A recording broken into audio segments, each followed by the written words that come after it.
Temple of Fire. Fire burning in the Yazd-Atash-Baram Temple in Yazd, Iran. Fire temple in Zoroastrianism is the place of worship for its practitioners, often called dar-e mehr, Persian language, or agiyari, Gujarati language. In Zoroastrian religion, fire, or atar, along with clean water or apas, are terms of ritual purity. The clean, white ash for purification ceremonies is considered the basis of ritual life, which are essentially the rites of a domestic fire, because the temple fire is the fire of fire raised to a new solemnity. 4. One who sacrifices to fire with fuel in his hand is given happiness. As of 2017, there were 50 fire temples in Mumbai, 100 in the rest of India, and 27 in the rest of the world. There is a religious custom in India of not allowing Zoroastrian women to enter the fire temple and the Tower of Silence if they marry a non-Zoroastrian. This custom has been challenged in the Supreme Court of India after a Zoroastrian woman was denied entry to these institutions. The Parsi Zoroastrian Jashan ceremony, blessing of a home. The earliest evidence is from the 9th century, where fire rituals are contemporary with the birth of Zoroastrianism itself. It appears at about the same time as the shrine cult and is roughly contemporary with the introduction of atar as a divinity. There is no allusion to a fire temple in the Avesta proper, nor is there any word in the Old Persian language for one. That fire rituals were a doctrinal modification and absent from early Zoroastrianism is also evident in the later Atash-Nyash. In the oldest passages of that liturgy, it is the fire of the hearth that speaks to all those for whom they cook the evening meal and the morning meal, which Boyce observes is not consistent with the sanctified fire. The temple is an even later development. From Herodotus, we know that by the mid-5th century BC, Zoroastrians were worshipping in the open sky, ascending mounds to light their fires. Strabo confirms this, noting that in the 6th century BC, the sanctuary of Zila in Cappadocia was an artificial mound, walled but open to the sky, although there is no evidence that the sanctuary at Zela was Zoroastrian. Fire burning was a key element in Zoroastrian cult, and the burning of eternal fire, like the presence of light in worship, was also a key element in many other religions. By the time of the Hellenistic Parthians, 250 BC, 226 AD, there were two places of worship in Zoroastrianism. One, called a Bagan or Ayazan, was a shrine dedicated to a specific divinity. It was built in honor of an individual or family's patron, or angel, and included an icon or effigy of the honored. The second, the Atroshan, were the places of burning fire which became increasingly prevalent as the iconoclastic movement gained support. Following the rise of the Sasanian dynasty, shrines to the Yazatas continued to exist, but with the statues, by law, abandoned or replaced by fire altars. Furthermore, as Shipman observed, there is no evidence, even during the Sasanian era, 226 to 650, that fires were ranked according to their sanctity. It seems likely that there were practically only two, namely the Atash-i-Varam, literally, victorious fire, and the smaller Atash-i-Adaran, a parish fire, so to speak, serving a quarter of a town or city. Apparently only in the Atash-i-Varam was the fire kept continuously burning, with the Adaran the fires being relit annually.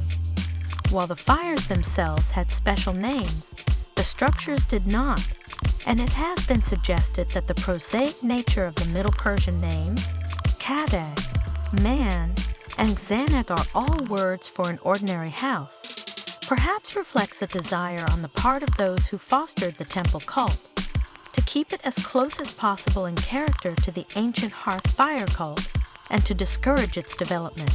The Battle of Al-Qadisiyah, 636, and the Battle of Niven, 642, were instrumental in the collapse of the Sasanian Empire and state-sponsored Zoroastrianism.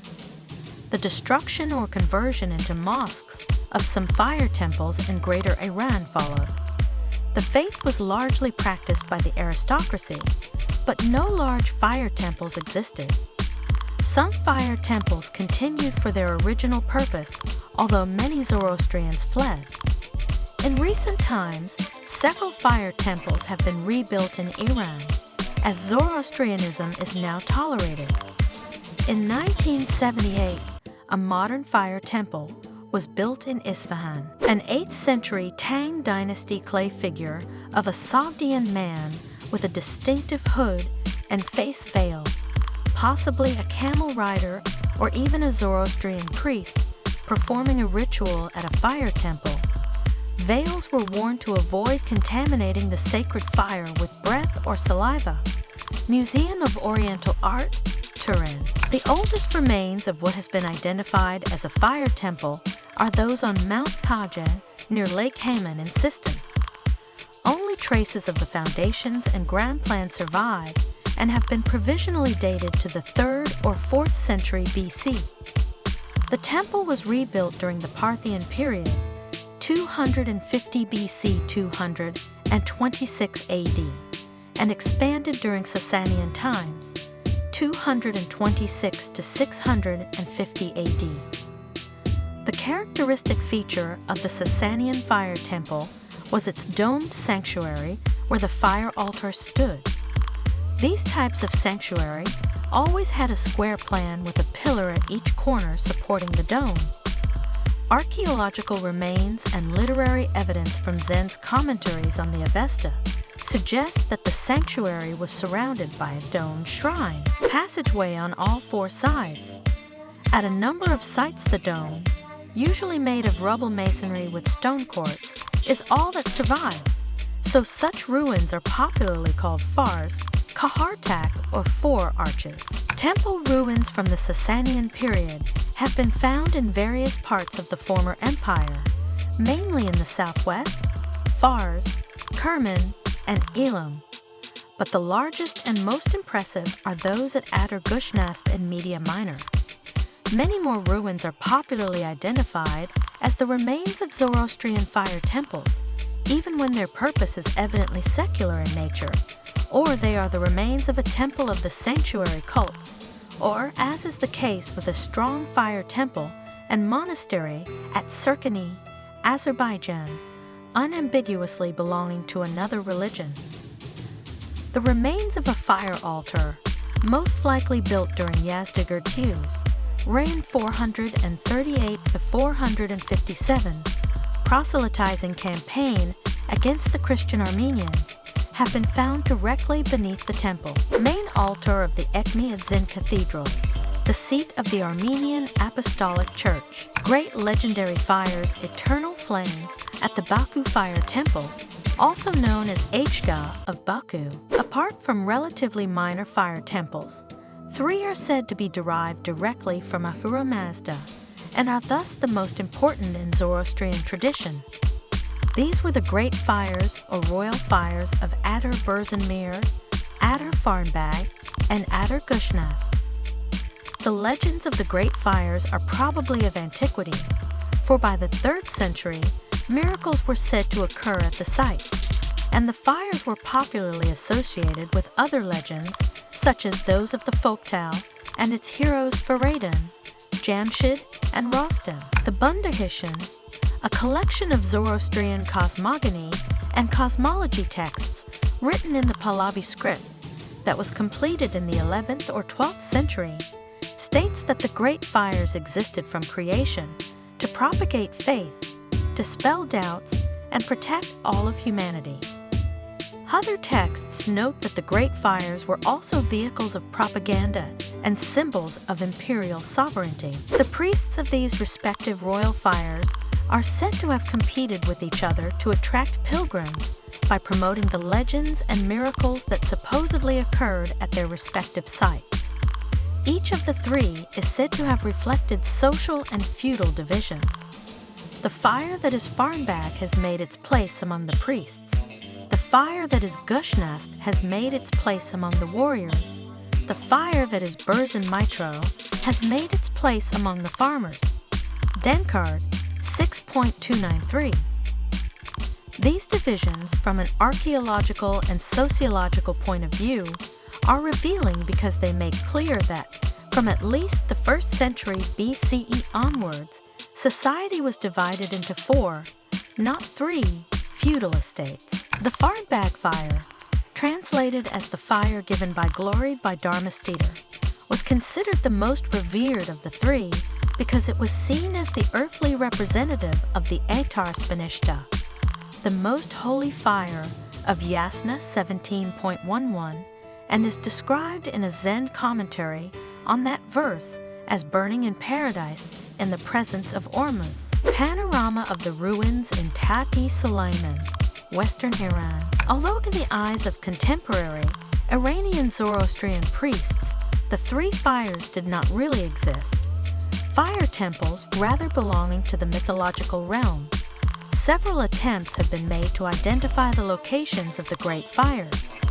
In the early 20th century, A.V. Jackson identified the remains at Tat-e Sulayman, halfway between Urmia and Hamadan, as the Temple of Atar Gushnasp.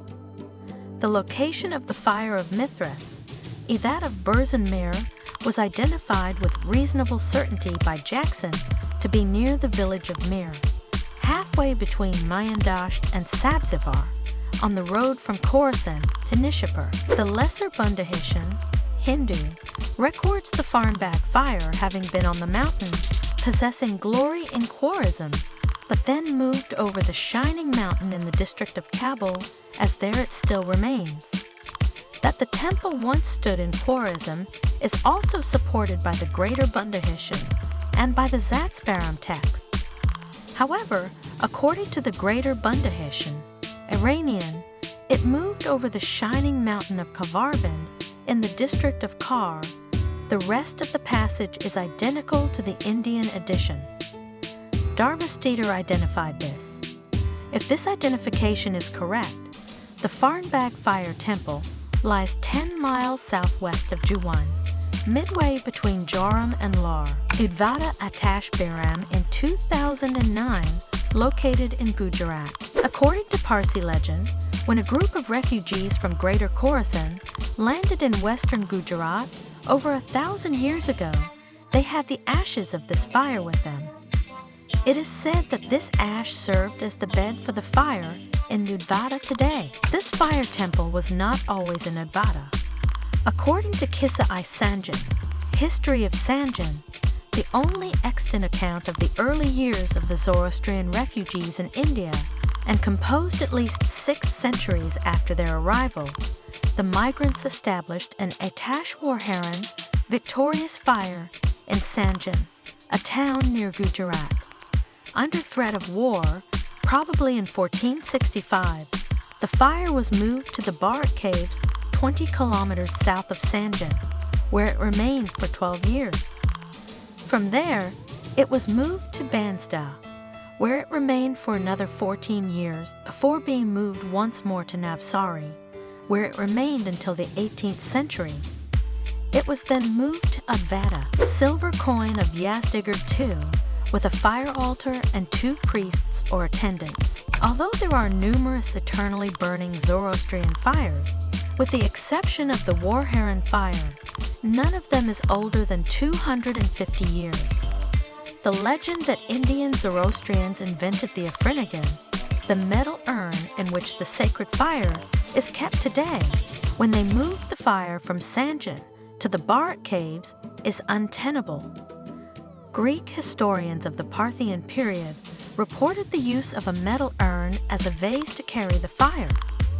Sasanian coins of the 3rd-4th centuries also reveal a fire in a vase-like vessel, identical in design to today's Afrinigans. However, Indian Zoroastrians export these and other utensils to their coreligionists around the world. One of the most common technical terms in use for a Zoroastrian fire temple is dar-e mehr, romanized as dar-e mehr. The etymology of this term, meaning gate of Mithras or court of Mithras, is problematic. It has been proposed that the term is a throwback to the age of sanctuary cults, the name being retained because all major Zoroastrian rituals were solemnized between dawn and noon, the time of day especially under the protection of Mithras. Etymological theories see a derivation from Mithrayana, so Milet, or Mithradana, Gershevich, or Mithraean, Wilkin. Furthermore, it is unclear whether the term refers to a consecrated inner sanctuary or to the ritual enclosure. Among present-day Iranian Zoroastrians, the term dar-e mehr includes the entire ritual precinct. It is significantly more common than the older atar, a classical Persian language term, which along with its Middle Persian predecessors, atash kadeg, man, and xanad, literally means house of fire. The older terms have the advantage that they are easily understood even by non-Zoroastrian Iranians.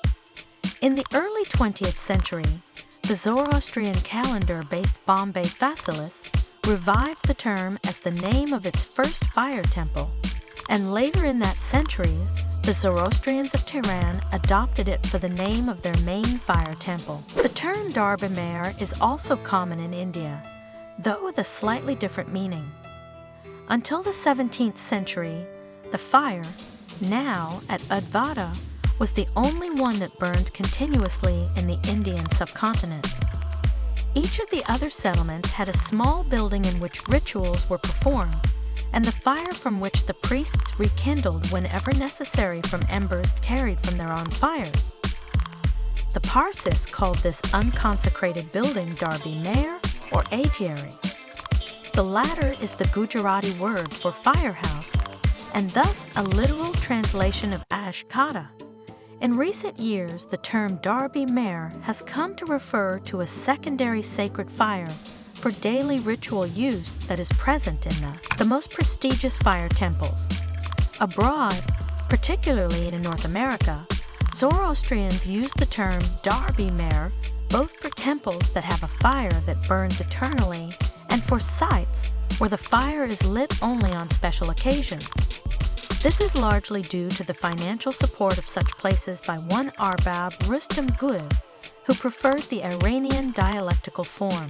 Functionally, fire temples are built to honor the fire within them, and fire temples are classified and named according to the grade of fire found within them.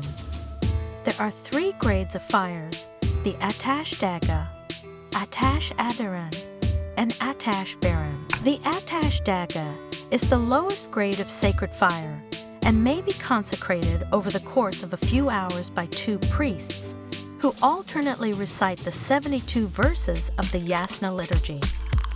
The consecration may occasionally include the recitation of Vendidat, but this is optional. A layman may tend the fire when no services are in progress. The term is not necessarily a consecrated fire and also applies to the hearth fire or the oil lamp found in many Zoroastrian homes. The next highest degree of fire is the atash adaran, the fire of fires. It requires a gathering of representatives of the 4 professional groups with feudal estates of a hearth fire of the Esrone, priests, the Awe, Ashtara, soldiers, and officials, the Vastariosha, farmers and shepherds, and the Hutakshi, artisans and workers. 8 priests are required to consecrate an adaran fire, and the procedure takes 2 to 3 weeks. The Yazd Atash Baram and Atash Baram. Fire of Victory is the highest grade of fire that can be placed in a Zoroastrian fire temple. The establishment and consecration of this fire is the most elaborate of all the grades of fire. It involves the gathering of 16 different types of fire, including the fire from a cremation pyre, the fire from offices where an oven is located, and the fires from hearths, as is also the case with the Atash Adaran. Each of the 16 fires is subject to a purification ritual before being joined with the others. 32 priests are required for the consecration ceremony, which can take up to a year to complete. Types of fire. Fire used in burning a corpse. Fire used by a dire fire from a house of a king or a ruling authority. Potter's fire, brickmaker's fire. Fire of an ascetic fire, of a goldsmith fire of a mint. Blacksmith's fire, gunsmith's fire, baker's fire. A brewer's fire, a soldier's fire. A shepherd's fire. Fire produced by atmospheric lightning fire of the house of any Zoroastrian. A temple that maintains an adaran or beram fire also maintains at least one dag of fire.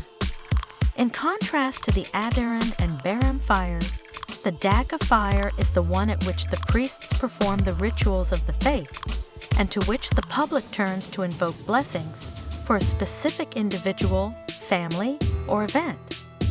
The veneration of the major fires is directed solely to the fire itself, that is, after the consecration of such a fire, the Atash and Yashas, the litany of fire in modern Avestan, is recited before it. List of 9 Atash Barams. Aransha Atash Biram in Udvada, India. Established in 1742. Desai Atash Biram in Navsari, India. Established in 1765. Dadaseth Atash Biram in Mumbai, India. Established in 1783. Vaikil Atash Biram in Surat, India. Established in 1823. Modi Atash Biram in Surat, India. Established in 1823. Wadia Atash Biram in Mumbai, India. Established 1830. Banaji Atash Biram in Mumbai, India. Established in 1845. Anjuman Atash Biram in Mumbai, India. Established in 1897. Yazd Atash Biram in Yazd, Iran. Established in 1934. Temple structure.